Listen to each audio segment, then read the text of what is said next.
Yo, what's up? It's your boy G1 to the rescue, Holla the Hero, and just wanted to give my little 2 cents on some things about the Akai MPC software, the 1.8 update. I think it's incredible. I think they really added some things that we could use to our advantage.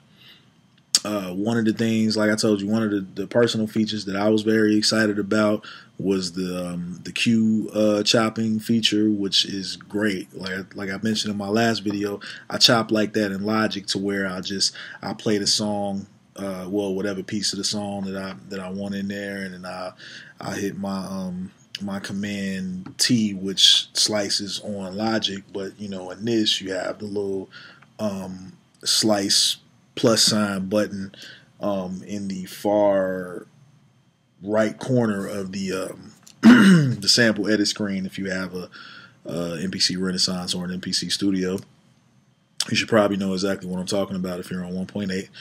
So that slice plus button, and it's crazy. Like, I was sitting here and I was doing something earlier, another beat with a patch phrase, and it was fucking me up because I could not figure out how to convert from the hardware controller. Like, my main point in getting the Renaissance, and just to show y'all that I don't be bullshitting. Like, wherever I go, that goes with me. You know what I'm saying? It's that plus my little Prejudice keyboard, my all black keys.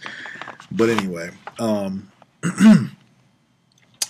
story short, the one thing that was bothering the hell out of me was the fact that I was like, damn, how do I convert, you know what I'm saying, either to a patch phrase or convert to a program from the fucking controller. So I forgot completely about the new shift option. So while you're in that same sample edit screen, so I got a sample here of a Bobby Glenn record, and I chopped it up into 8 even pieces using the Q slice, right? So once you chop, you don't see like an assign button or anything like that.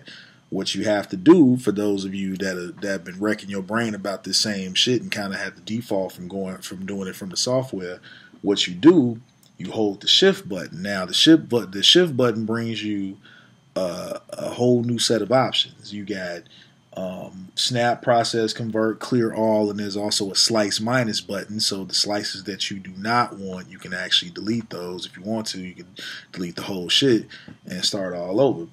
So once I did that, and I was able to hit convert, and then I could convert it into either patch phrase or program or whatever. So that really made things a little convenient, because I was like wrecking my brain for the longest, like, man, why can I not figure out how to do this? But I'm glad I figured it out, and as a result of figuring things out like that, I just like to share it with my fellow G-Force members who make music and whatnot, and we use the same tools. So why not share information? That's what we're here for.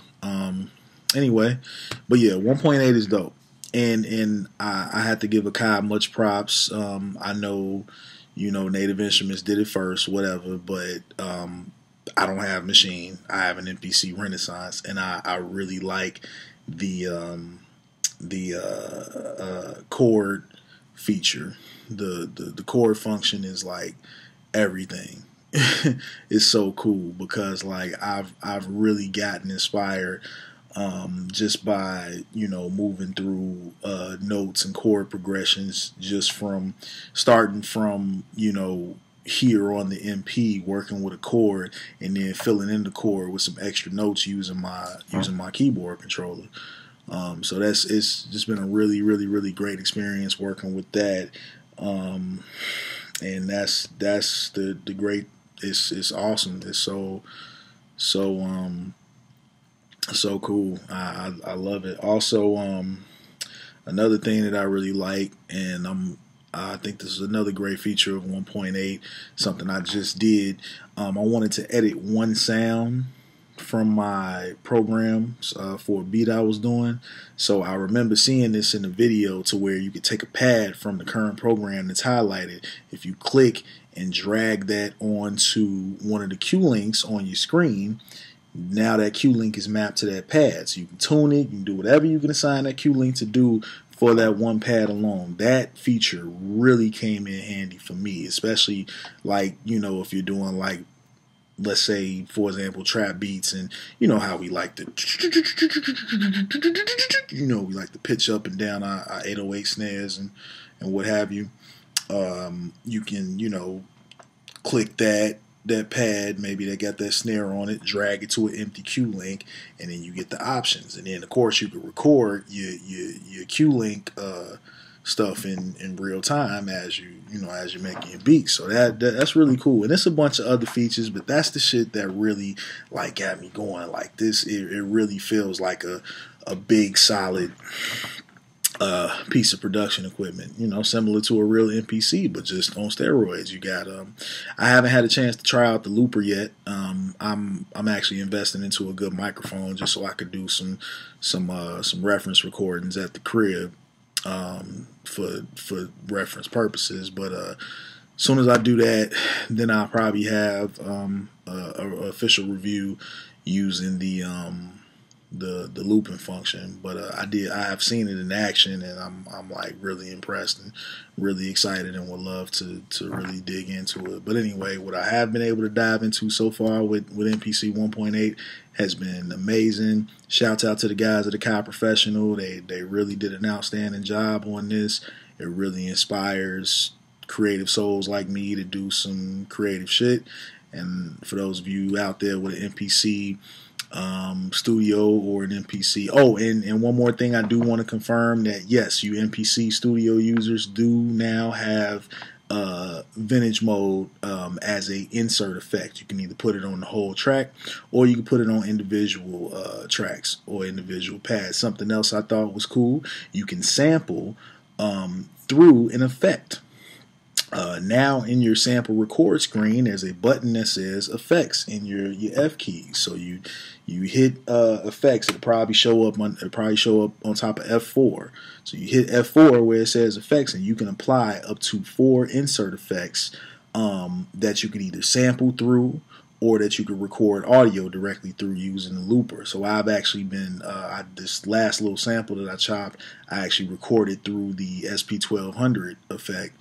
And it's great. I mean, just simple shit like that, and that's all. That's all as beat makers that we need, man. And it's dope. It's dope. Like I said, shouts out to the guys at Akai Professional. They really did an outstanding job. This is one of those times where I actually wish I was still working in music merchandising, only because now that I have, like back then when I was working in music merchandising, the only time I was really able to use the shit is when I was in the store. You know, being able to have the stuff at your disposal and then go back and demo it to sell to somebody is the great thing. So like this would be a time I would love to get back into working in music merchandising, maybe as like a product representative, or even just back in the store, because now I could tell people and really show people like, hey, this is how you do this is how you do that, you know, which, you know, it's great stuff, man. So anyway, Akai, good job. It's your boy G1 to the rescue. Holla at a hero. I'm signing off for the night. Peace.